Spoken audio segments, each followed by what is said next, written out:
ষষ্ঠ অধ্যায় ধ্যান যোগ।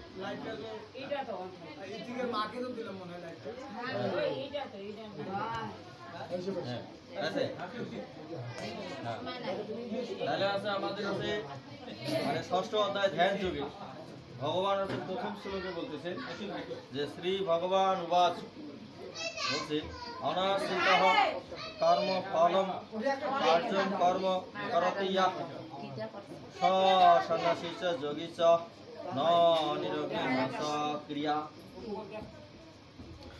বলছেন যে পরমেশ্বর ভগবান বলেন যিনি অগ্নিহত্যাদি কর্ম ত্যাগ করেছেন এবং দৈহিক চেষ্টা শূন্য তিনি সন্ন্যাসী বা যোগী নন, যিনি কর্মফলের প্রতি অনাসক্ত না হয়ে তার কর্তব্য কর্ম করেন তিনি যথার্থ সন্ন্যাসী বা যোগী।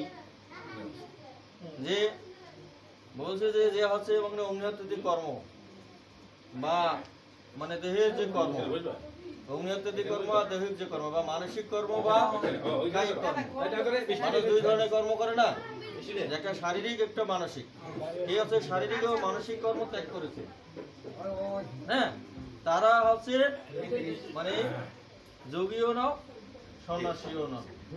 মানে যে হচ্ছে কর্মফল ত্যাগ করেছে তিনি হচ্ছে যথার্থ সন্ন্যাসী, তিনি হচ্ছে যথার্থ যোগী। হ্যাঁ, কত সুন্দর কথা বলছে না? আরেকবার বলেন। হ্যাঁ, এখানে বলছে যে অনাশ্রিত কর্ম ফলম কার্যম কর্ম করতি চ সন্ন্যাসী যোগী চ ন স নির্গুণ স ক্রিয়া। যিনি হচ্ছে শারীরিক, এখানে শারীরিক বলতে হচ্ছে অগ্নিহত্যাদি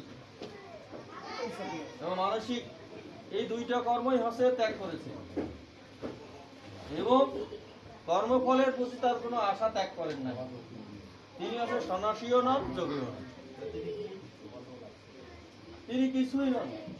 মানে হচ্ছে তিনি হচ্ছে মানে আমাদের যে কর্ম রয়েছে তিন ধরনের যে কর্ম, নিত্য কর্ম, নৈমিত্তিক কর্ম, কাম্য কর্ম, না, তারা হচ্ছে এই যে কামনা করে যে কর্মটা করা সেটা হচ্ছে কাম্য কর্ম।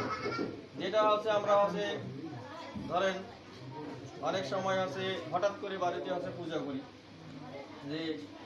যে কোনো পূজা করি, যে কোনো কামনা সিদ্ধি করার জন্য কার্তিক পূজা চলেছি, গণেশ পূজা করতেছি, সরস্বতী পূজা, লক্ষ্মী পূজা, হঠাৎ করে যেখানে হচ্ছে কোনো হচ্ছে শুধু দিনক্ষণ তিথি দেখে আমরা হচ্ছে করি, যেখানে সার্বজনীনভাবে কোনো পূজা করা হয় না, সেই পূজাটা হচ্ছে কাম্যকর্ম, মানুষ এটা হচ্ছে ব্যক্তিগতভাবে করে।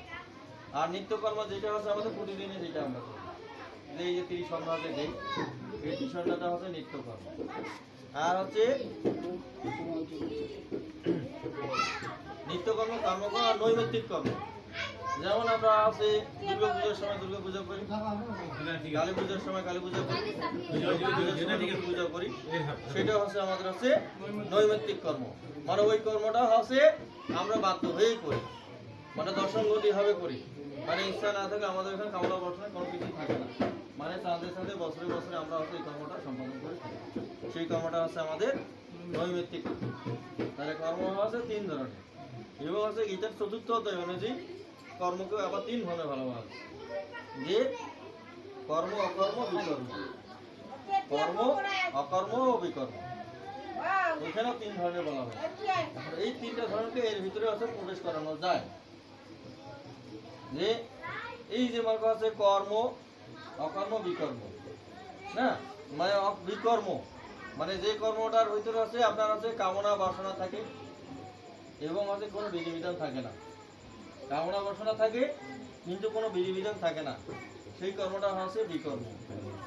আর অকর্ম যে কর্মের ভিতরে হচ্ছে কামনা বাসনা থাকে কিন্তু শাস্ত্রাদিও থাকে, সেটা হচ্ছে অকর্ম। আর যে কর্মের ভিতরে শাস্ত্রাদি থাকে কিন্তু কামনা বাসনা কোনো কিছু থাকে না, কর্মটা শুধু মানে বিহিত কর্ম করা হয়, কামনা বাসনা শূন্য হবে। কিন্তু এই যে গীতা এখানে কিন্তু সেটাকে হচ্ছে বলা হয়েছে। তাই এইখানে বলতেছে যে বৈজ্ঞানিক বিশ্লেষণ, যে কর্মই হচ্ছে ধর্ম, না, মানুষের হচ্ছে কি কর্মই হচ্ছে ধর্ম, কর্ম ছাড়া কখনো ধর্ম হয় না। যে সাধারণ মানুষের ধারণা যারা হচ্ছে গৃহত্যাগ এবং কর্মত্যাগ এবং এক জাতীয় পোশাক পরিধান করে তাদেরকেই সন্ন্যাসী বলে, সাধারণ মানুষ মনে করে যে যারা হচ্ছে গৃহ ত্যাগ করছে এবং কর্ম ত্যাগ করেছে এবং হচ্ছে সন্ন্যাসীর পোশাক করছে, মানে গৌরীয় পোশাক করছে, কেউ সাদা পোশাক করছে না, বা কেউ হচ্ছে লাল পোশাক লাল থান পরছে, আমরা তাদেরকেই সন্ন্যাসী হিসেবে আখ্যায়িত করি না। কিন্তু হচ্ছে গীতা কিন্তু সেটা বলে নাই, যে যারা হচ্ছে কর্ম করে কিন্তু কর্মের প্রতি তার কোনো আশা আকাঙ্ক্ষা নাই, তিনি হচ্ছেন সন্ন্যাসী আর তিনি হচ্ছেন যোগী। ভগবানের ভাষ্য অনুযায়ী যিনি কর্মফল ত্যাগ করে কর্ম করে জীবিকা নির্বাহ করেন তিনি সন্ন্যাসী বা যোগী। কর্মই সকল কিছুর চালিকা শক্তি, কর্মই হচ্ছে সব কিছুর তালিকা শক্তি। যদিও আছে যে যতই সন্ন্যাসী বর্ণনা করুক না কি করুক, আশ্রমের মহারাজ হয়ে থাকে না, এক গুরু মহারাজ হয়ে থাকে, তারপরেও হচ্ছে যারা কর্ম করে তাদের উপরে সে নির্ভরশীল। তারা যদি হচ্ছে মাধুকরী না দেয় বা যেটাকে আমরা বলি যে চান্দা না দেয়, তাহলে তারা হচ্ছে মহারাজগিরি বাইর হয়ে যাবে, কি মানে সন্ন্যাসীগিরি বাইর হয়ে যাবে। সেই জন্য হচ্ছে ভগবান বলছে যে কর্মই হচ্ছে সকল কিছু চালিকা শক্তি, এই জন্য হচ্ছে কর্ম করতে হবে না, মানে সেটা হচ্ছে আমাদের হচ্ছে মানসিক ভাবে তারা হচ্ছে করে, মানসিক ভাবে তারা হচ্ছে আমাদের হচ্ছে মোটিভেশন দেয়, প্রেরণা দেয়, মানুষের প্রেরণা তৈরি করে ওই প্রেরণাতেই আমরা হচ্ছে চান্দা দিতে হচ্ছে বাধ্য নই। যেমন হচ্ছে যে আপনারা হচ্ছে কোনো তপ কিচ্ছু করেন না, একজন হচ্ছে মহারাজ বলতেছেন যে আমি যে ভোরে উঠিয়া মানে ব্রহ্ম মুহূর্তে উঠিয়া যে সাধনা তপ করিব, আপনারা যদি আমাকে বিমানে ভাড়ার টিকিটের টাকা করে দেন, তাহলে ওই যে আমি যে কষ্ট করে যে তপ জপ করেছি তার ভাগ আপনারা পাবেন। আমি যে তপস্যা করতেছি সেই তপস্যার ফল আপনাদের প্রাপ্য হইবে। হ্যাঁ, তাহলে আছে মানে উনি হচ্ছে দেখেন মানসিক পেশা দিলে আমরা তপ জপ না করলেও মনে মহারাজ যে তপস্যা করবে সেটার ফল আমরা পাবো। এই অনুষ্ঠানের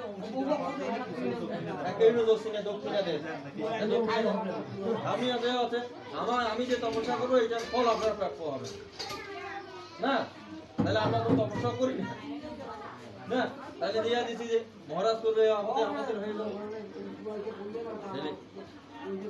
তারপরে 2 নম্বর যে শ্লোকটা রয়েছে সেখানে বলছে ইয়াম সনসনীতি পাহুর জগম তাম বিদ্ধি পাণ্ডব নাহি আসনা শস্ত্র সংকল্প যোগী ভবতি কাশ্যান। অনুবাদ, হে পাণ্ডব, যাকে সন্ন্যাস বলা যায় তাকেই যোগ বলা যায়। হ্যাঁ, যাকে সন্ন্যাস বলা যায় তাকে যোগ বলা যায়, মানে সন্ন্যাস এবং যোগের মধ্যে কোনো পার্থক্য নাই।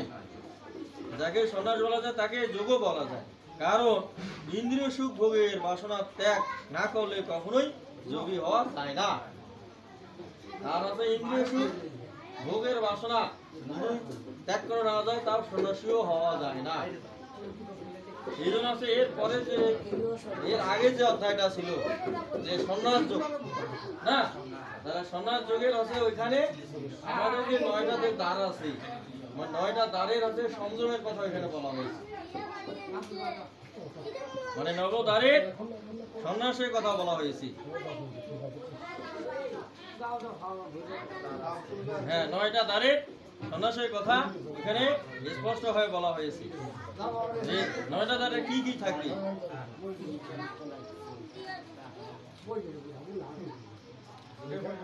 মানে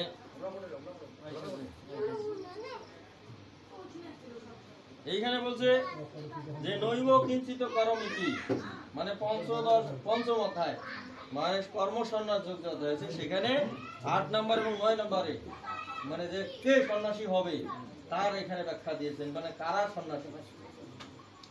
যে নৈব কিঞ্চিত করমিতি যুক্ত মন্যতে তত্ত্ববিদ পর্ষণ শিষ্যন স্পর্শন জিঘ্ন নর্শন গর্ষণ স্বপন সহায়ন প্রলোপন বিজিষণ উন্মিষণ নির্মিষণপি ইন্দ্রায়ণ ইত্রায়থ্যু বদন্তি ধারায়ণ। তাহলে বলছে যে পর্ষণ মাসে মানে চোখ দিয়ে যে দেখবে তার চোখের ভিতরে সংযোগ থাকবে, মানে পর্ষণ মানে হচ্ছে দেখা। তারপর আছে সিঞ্চন মানে শিষ্যন, এটা হচ্ছে স্পর্শ। তারপর আছে স্পর্শন মানে শিঞ্চন মানে হচ্ছে শ্রবণ, আর শ্রবণ আর শিঞ্চ স্পর্শন মানে স্পর্শ, দেখলে? তাহলে যে দেখা এবং শোনা, তারপর আছে স্পর্শ করা, জিঘ্রণ মানে ঘ্রাণ নেওয়া, তারপর আছে অর্ষণ, অর্ষণ মানে আছে ভোজন করা, তারপরে গর্ষণ মানে আছে গমন মানে পা, যে আমাদের পা যে আছে, তারপর আছে স্বপন মানে স্বপনও সে ভালো কিছু দেখবে, স্বপনও যে খারাপ কিছু তা নয়, এবং আছে শ্বসন মানে শ্বাস প্রশ্বাস যে নেবে সেটাতে ভালো করবে, তারপর আছে প্রলোভন মানে প্রলাপ, যদি আছে সে বকাঝকা করে সেটার ভিতরে তার সংযম থাকবে মানে বাক্য সংযম, তারপর আছে বিসর্জন মানে হচ্ছে ত্যাগ মানে তার ত্যাগটা খুব ভালো হবে, তারপর আছে ঘিন্নন মানে হচ্ছে গ্রহণ, তারপর আছে উন্মিশরণ মানে উন্মিলন, নির্মিশন মানে নির্মিলন, বদন্ত মানে প্রবৃত্ত হবে, মানে তার যে আছে আমাদের যে তার নবদ্বারের যে সংযম মানে সেইভাবে তার সংযম থাকবে। শুধু আছে এই অর্ষণ মানে হচ্ছে খাওয়ার যে সংযম থাকলে শুধু সন্ন্যাসী হওয়া যাবে না। হ্যাঁ তা হবে না, মানে সবগুলোর সংযম থাকে। আমাদের যে পাঁচটা আছে কর্মেন্দ্রিয় আছে আর পাঁচটা আছে জ্ঞানেন্দ্রিয় আছে, এই জ্ঞানেন্দ্রিয় যে পাঁচটা আছে পাঁচটা জ্ঞানেন্দ্রিয় সংযম থাকবে, কর্মেন্দ্রিয় যে আছে পাঁচটা পাঁচটা সংযম থাকবে।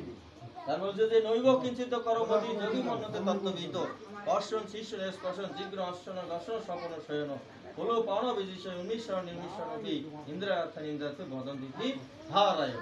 যখন এই অবস্থা হবে তার নবদ্বারের ভিতরে যখন সংযম থাকবে, তারপরে বলছে যে ব্রাহ্মণী আদায় কর্মণি সঙ্গম ত্যাক্তা করতিস লিপ্যতে নশা পাপন পত্রপত্র ইব অবশ্য না।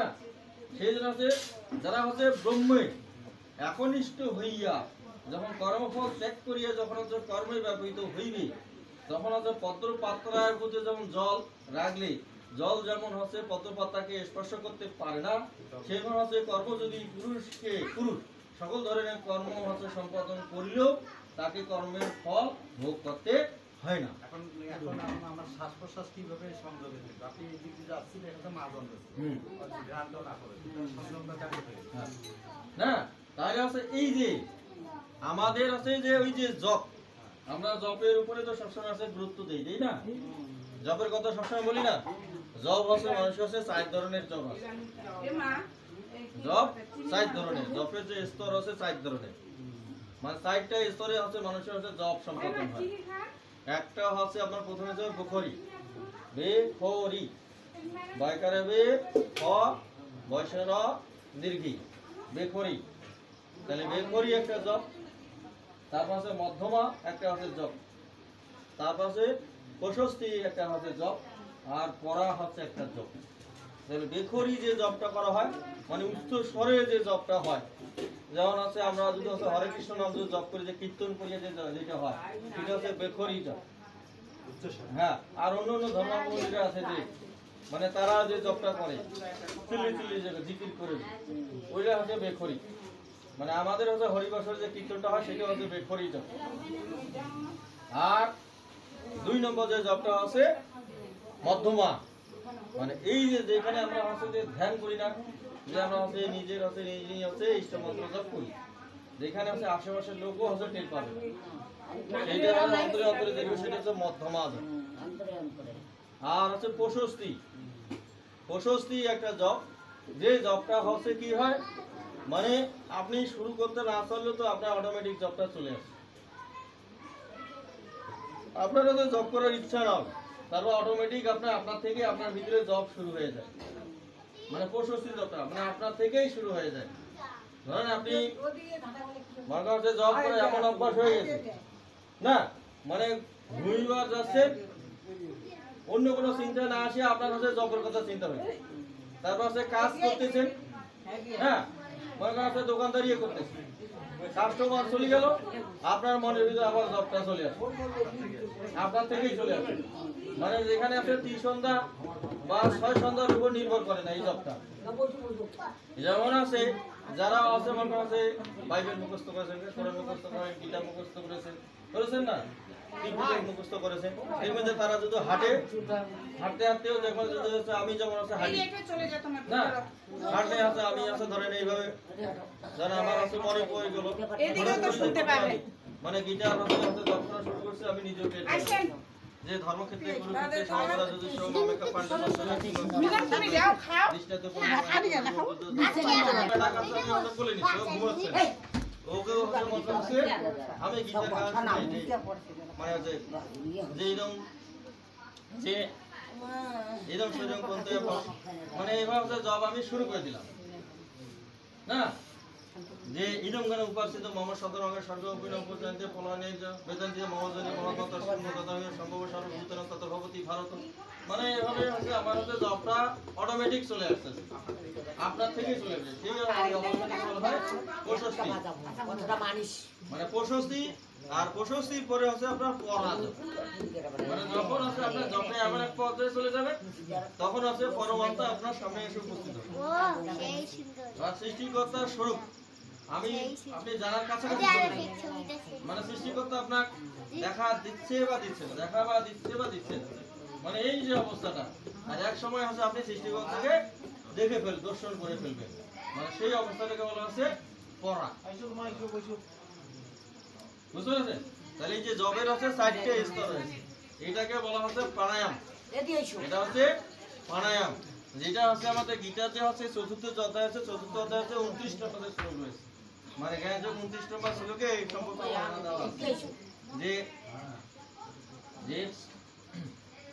যে আপানে জীবতি প্রাণাম পানা পানে তথা পরে পানা পানে গতি রুদ্ধ প্রাণায়াম তরায়।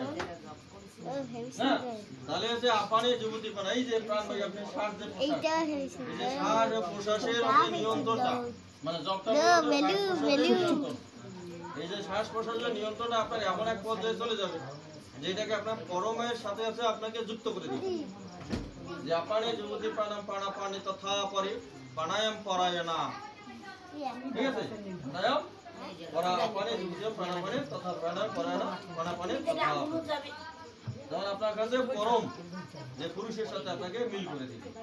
সেই যেমন যখন আপনি হচ্ছে জব করবেন, এই যে পাশের বাড়িতে ঘ্যান যখন হচ্ছে, যখন আপনার হচ্ছে প্রশস্তি স্তরে জবটা যখন চলে যাবে তখন ওই ঘ্যান আপনার নাকে আসি পৌঁছবেই না, বুঝলো না? মানে ইন্দ্রিয় সংযমটা আপনার সেইভাবে হবে, মানে স্পর্শ সিঞ্চন স্পর্শ জিগ্র আচরণ স্বপ্ন শয়ন এগুলোর প্রতি আপনার হচ্ছে চরম হচ্ছে সংযম আসে যাবে, বুঝলেন না? এই জন্য হচ্ছে তার পরে যে শ্লোকটা বলতেছি যে সর্বকর্মাণি মনসা সানা শাস্ত্রে সুকম বসি নবদ্বারে পুরো দেহি না কুর্বণ না কারায় না কুর্বণ না কারায়, যে সর্বকর্মের মানুষের সানা শাস্ত্রে সুকম বসি, মানে সকল কর্মের প্রতি তার মন এমন ভাবে সংযম হয়ে গেছে, ঠিক আছে? এবং সকল কর্মের ভিতরে সুখ সে সুখী, মানে এমন কোনো কর্ম নাই যে কর্মের ভিতরে তার ভিতরে কোনো আছে দুঃখ নাই, কষ্ট বা দুঃখ নাই। সেজন্য সর্বকর্মাণি মনসা সনা শান্তি সুখম বসি নবদ্বারে পুরোধি না করবো না দ্বার, মানে তার আছে এই যে নব যে দ্বার রয়েছে, আমাদের যে 9টা যে দ্বার আছে, এই যে 9টা দ্বারের আছে কোনো কর্মের ভিতরে তার কোনো ক্লেশ আসে, মানে তার প্রস্রাব করতেও সমস্যা নাই, পায়খানা করতেও সমস্যা নাই, শ্বাস প্রশ্বাসেও সমস্যা নাই, ধ্যানেও সমস্যা নাই, খাইতেও সমস্যা নাই, বসতেও সমস্যা নাই, উঠতেও সমস্যা নাই, হ্যাঁ, মানে সকল কর্ম তার হচ্ছে খুব ভালোভাবে সম্পন্ন হয়। তিনি হচ্ছে সন্ন্যাসী, মানে রোগগ্রস্ত ব্যক্তি কখনো সন্ন্যাসী হইতে পারিবেন না, বুঝতে পারছেন? এবং দেখবেন মুনি বা সন্ন্যাসী একই ব্যক্তি না, মানে ও তো হচ্ছে জন্ম থেকেই অন্ধ না, মানে জন্ম থেকেই সে অন্ধ ছিল, ঠিক আছে? তার অন্ধত্ব দূর করার জন্যই সে হচ্ছে প্রচেষ্টা করে আছে সে মুনিত্ব হওয়ার চেষ্টা, কিন্তু তারপরও দেখে মানে এমন তার হচ্ছে যে পুরোপুরি যে সন্ন্যাসিত্বকে লাভ করতে পারে নাই, যোগিত মুনিত্ব যে লাভ করতে পারে নাই, সেই জন্য সে আছে তার পুত্রকে মানে জয়াদ্রৌকে থেকে মানে যে পরে আশীর্বাদ করেছে যে তোমার মাথা যেই জায়গায় পড়বে সেই জায়গায় সবকিছু ভস্ম হয়ে যাবে না। তাহলে দেখেন আছে তারপর তাকেই আছে ধ্বংস করছে। তার আছে ছেলের মস্তকটা তার খুলে যায় আপনার সেই মানে মুনির তো মৃত্যু এইভাবে হবে। এটা হচ্ছে তার একটা আছে অপঘাতে মৃত্যু হয়েছে। দেখবেন আছে কোনো আছে শিব যারা সাধক রয়েছে, আমরা যাদেরকে নাগা সাধু বলি, ওই কুম্ভমেলা আছে, দেখবেন যে ওইখানকার যে সন্ন্যাসীরা আসেন না, মানে সন্ন্যাসীরা আছে কখনো কোনো গাড়ি ঘোড়া ব্যবহার করে, কিছু ব্যবহার করে না। তারপর দেখবেন যে মেলা হয়, তারা হচ্ছে উপস্থিত হয়, আর মেলাও নাই, ওরা হচ্ছে হাওয়া কোথায় চলে গেল, কেউ হচ্ছে জনপথে কোনো লোকে টের পায়।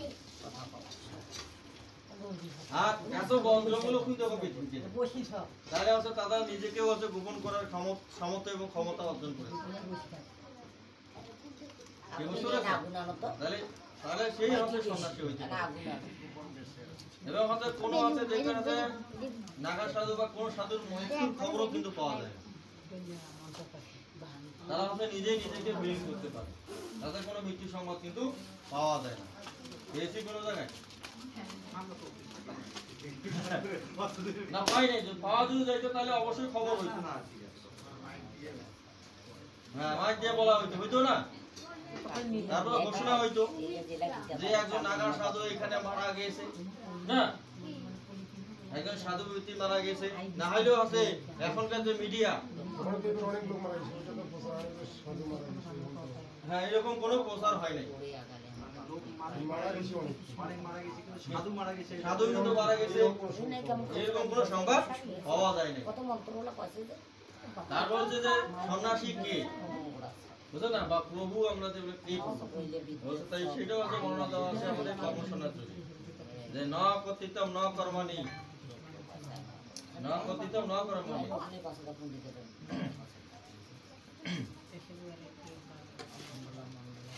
এখানে হচ্ছে ন কর্তৃত্বম ন কর্মণি লোকস্য সৃজতি প্রভু ন কর্মফলম সংযম সহস্বস্তু প্রবর্ততি। যে তার হচ্ছে কোনো কর্তৃত্ব ভাব নাই, মানে কোনো হচ্ছে কিছু যে সে করেছে এই অহমিকা ভাব তার নাই, মানে সবকিছু যে প্রকৃতির দ্বারা হচ্ছে প্রভাবিত হয়, মানে ভগবানই যে সম্পন্ন করেছেন এই মনোভাবে যিনি কর্ম করেন তিনি হচ্ছেন প্রভু। যে ন কর্তৃত্বম ন কর্মণি লোকস্য সৃজতি প্রভু ন কর্মফলম সংযম সহস্বস্তু নিবদ্ধতি। তাহলে মানে প্রভু মানে সবাই হইতে পারবে না, সন্ন্যাসী সবাই হইতে পারবে না, না সবাইকে হচ্ছে বলাও ঠিক না। হ্যাঁ হরে কৃষ্ণ করবো এটা কি ঠিক?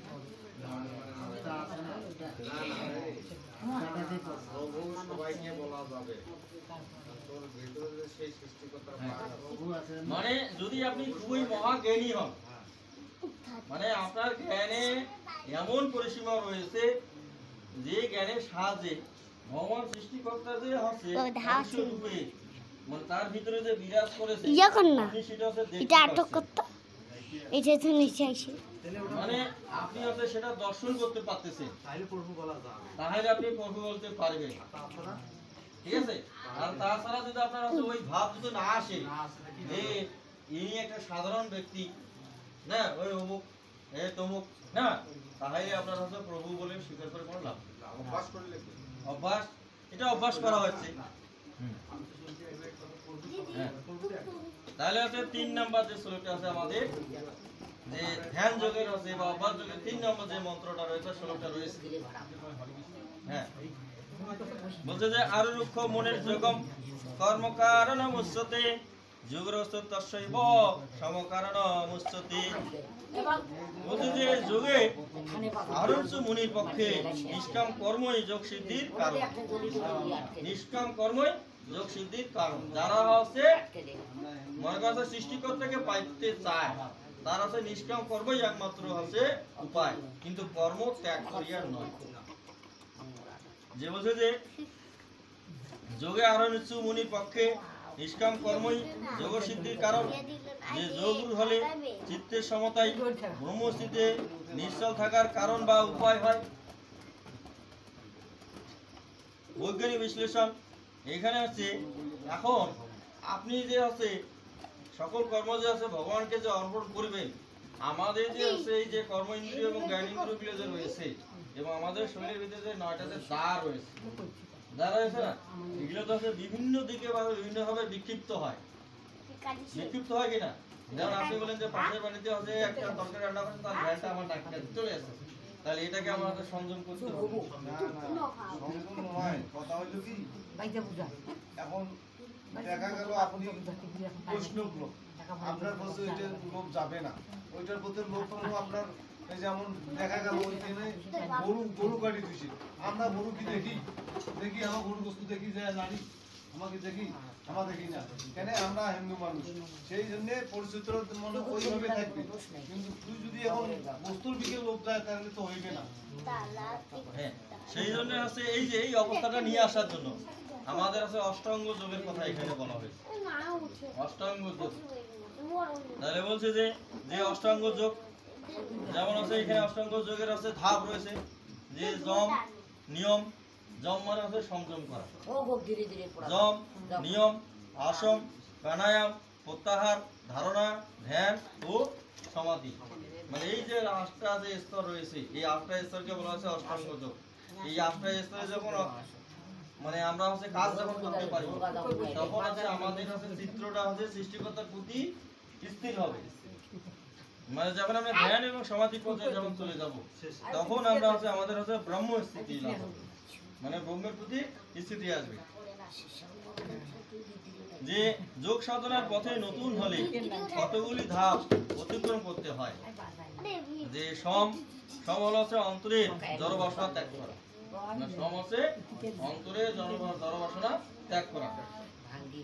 তাই যোগের কঠিন উপায় অবলম্বন করা সে অন্তরে জড় বাসনা ত্যাগ করাই ভগবানের শ্রেষ্ঠ সাধনা। মানে এই যে অন্তরের যে বাসনা, আর এই যে অন্তরের বাসনা যদি ত্যাগ করে যখন আমরা কর্ম করা হচ্ছে শিখবো, তখন আমরা আছে অনেক সুখে এবং শান্তিতে আছে সকল কাজ সম্পাদন করতে পারি। যে অষ্টাঙ্গ যোগ শরীরকে সুস্থ রাখার উত্তম অষ্টাঙ্গ যোগের দিবস ছিল কালকে, হচ্ছে নরেন্দ্র মোদী উনি হচ্ছে ভাষণ দিয়েছিলেন অষ্টাঙ্গ যোগ সম্পর্কে, বুঝতে পারছেন? এবং অষ্টাঙ্গ যোগটা আসলে এই যে আমাদের যে ধর্মে যে অষ্টাঙ্গ যোগটা আছে, এইটা হচ্ছে আপনার পতঞ্জলি শাস্ত্র এবং হচ্ছে যজ্ঞবল্লভের সংহিতা রয়েছে। এই যজ্ঞবল্লভ সংহিতা এবং পতঞ্জলি শাস্ত্রেই এই অষ্টাঙ্গ যোগের হচ্ছে বর্ণনা দেওয়া আছে, যে শরীরটাকে সুস্থ রাখার নামই সাধন। আর শরীর যখন সুস্থ থাকবে তখন আমরা সাধন পথে তাড়াতাড়ি পৌঁছাইতে পারি। হ্যাঁ, যোগা এখন এটা হচ্ছে বিজ্ঞানে পরিণত হয়েছে। তাহলে এইখানে সবাই একটু হাত জোড় করি।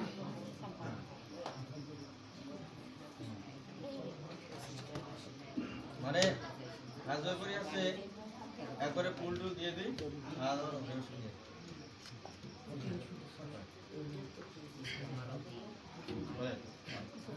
ওম ধর্মক্ষেত্রে কুরুক্ষেত্রে সমাবেতা যুধিষ্ঠির মামেকা পাণ্ডবস্যৈব কিম অকুর্বত সঞ্জয়। ওম যত্র যজ্ঞেশ্বর কৃষ্ণ যত্র পার্থ ধনুর্ধর তত্র শ্রী বিজয় অধিধুবা।